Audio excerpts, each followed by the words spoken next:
अस्सलाम वालेकुम प्यारे दोस्तों, आप देख रहे हैं हयान इलेक्ट्रिकल और इसके साथ मेरा नाम हयान है।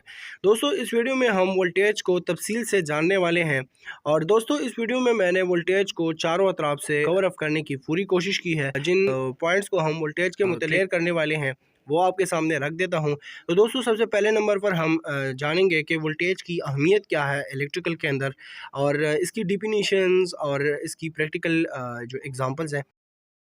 वोल्टेज की हिस्ट्री क्या है, वोल्टेज की टाइप्स कौन कौन सी है, इसकी फार्मूला और यूनिट क्या है, और इसकी मेजरमेंट इंस्ट्रूमेंट यानी कि नापने के जो आलात दुनिया भर में इस्तेमाल किए जाते हैं वो कौन से सारे पॉइंट्स के बारे में हम इंशाल्लाह इस वीडियो में क्लियर करने वाले हैं। तो अगर आप इस वीडियो को पूरा देखते हैं तो आपको वोल्टेज के बारे में कोई भी सवाल नहीं रहेगा इंशाल्लाह। दोस्तों, सबसे पहले वोल्टेज की इंपॉर्टेंस के जान लेते हैं। दोस्तों, इलेक्ट्रिकल टर्म्स के अंदर वोल्टेज इंतहाई अहमियत का हामिल होता है। या आप मान लीजिए दोस्तों कि किसी भी इलेक्ट्रिकल सर्किट के अंदर तीन बुनियादी चीज़ें होती हैं। सबसे पहले नंबर पर वोल्टेज, दूसरा नंबर पर करंट और तीसरा नंबर पर रेजिस्टेंस। दोस्तों, इसमें से एक को भी डिवाइड नहीं किया जा सकता।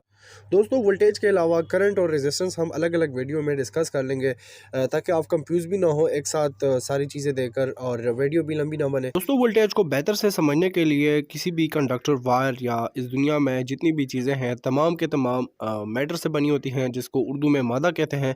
मैटर छोटे छोटे पार्टिकल्स पर मुश्तमिल होता है जिसको एलिमेंट्स या कंपाउंड कहते हैं।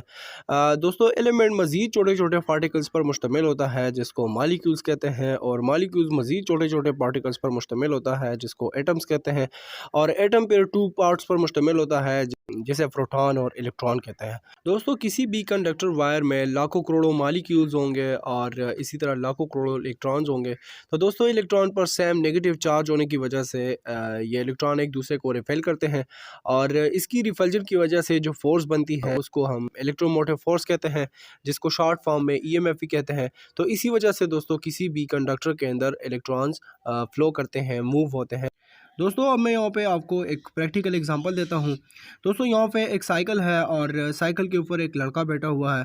दोस्तों, इस लड़के को हम एज अ वोट मान लेते हैं, क्योंकि दोस्तों इस साइकिल को आगे मूव होने के लिए, आगे चलाने के लिए ये लड़का इस साइकिल के पेडल्स के ऊपर दबाव डालता है, प्रेशर डालता है, जिसकी वजह से ये साइकिल आगे मूव होती हैं, आगे चलती हैं। तो दोस्तों, जिस तरह आप इस लाइव एनिमेशन में ये लड़का देख सकते हैं कि इस साइकिल के पेडल्स के ऊपर ये दबाव डाल रहा है, प्रेशर डाल रहा है, जिससे ये साइकिल आगे मूव हो रहा है। तो बिल्कुल इसी तरह दोस्तों किसी भी कंडक्टर्स के अंदर इलेक्ट्रॉन्स को मूव करने के लिए वोल्टेज उसको प्रेशर फराहम करता है, जिससे कंडक्टर के अंदर इलेक्ट्रॉन्स मूव होते हैं। दोस्तों, मुझे उम्मीद है कि आपको ये एग्जाम्पल समझ आ गई होंगी। अब दोस्तों, बात की जाए वोल्टेज हिस्ट्री की, तो दोस्तों वोल्टेज एक इटालियन फिजिसिस्ट थे जिसका नाम अलेजेंड्रो वोल्टा था। उसने इन्वेंट किया था, और फिर उसी की ऑनर में इस प्रेशर को वोल्ट का नाम दिया गया 1881 में। अब दोस्तों, वोल्टेज की टाइप्स को समझ लेते हैं। तो दोस्तों, वोल्टेज की टोटल टू टाइप्स होती हैं। एक होता है एसी वोल्टेज और दूसरा होता है डीसी वोल्टेज। दोस्तों, डीसी वोल्टेज का जो एब्रीवेशन है वो होता है डायरेक्ट करंट। इसको हम सीधी लाइन या डॉटेड लाइन से रिप्रेजेंट करते हैं। और एसी वोल्टेज की जो एब्रीवेशन है वो अल्टरनेटिंग करंट है, और एसी वोल्ट को रिप्रेजेंट करने के लिए हम साइन वेव का सिंबल बनाते हैं। दोस्तों, अब वोल्टेज की फार्मूला और यूनिट को समझ लेते हैं। तो दोस्तों, according to Ohm law V is equal to I R, तो इसी फार्मूले से हम वोल्टेज को फाइंड आउट कर सकते हैं। दोस्तों, अगर किसी भी इलेक्ट्रिकल सर्किट के अंदर हमें करंट और रेजिस्टेंस मालूम हो लेकिन वोल्टेज मालूम नहीं हो, तो उसके लिए हम करंट और रेजिस्टेंस को आपस में मल्टीप्लाई करेंगे, आपस में क्रॉसिंग करेंगे, उससे जो प्रोडक्ट हमारे सामने आएगी वो वोल्टेज होगी। दोस्तों, अब बात की जाए मेजरमेंट इंस्ट्रूमेंट की, यानी कि नापने के आलात यानी कि डिवाइसेस। ये दो किस्म के होते हैं, एक होता है एसी वोल्ट मीटर और दूसरा होता है डीसी वोल्ट मीटर। इसकी फिर फर्दर कैटेगराइजेशन की जाए, इसमें एक डिजिटल वोल्ट मीटर होता है जिसके अंदर डिजिट्स मौजूद होती हैं, और एक होता है एनालॉग मीटर जिसके अंदर एक सुई लगी होती है। उस सुई की मदद से हमें वोल्टेज मालूम होते हैं। तो ये मजमूई तौर पर ये दो किस्म के वोल्ट मीटर दुनिया भर में इस्तेमाल किए जाते हैं, एक डिजिटल और दूसरा एनालॉग मीटर। दोस्तों, मुझे उम्मीद है कि आपको वोल्टेज के बारे में आइडिया हो गया होगा।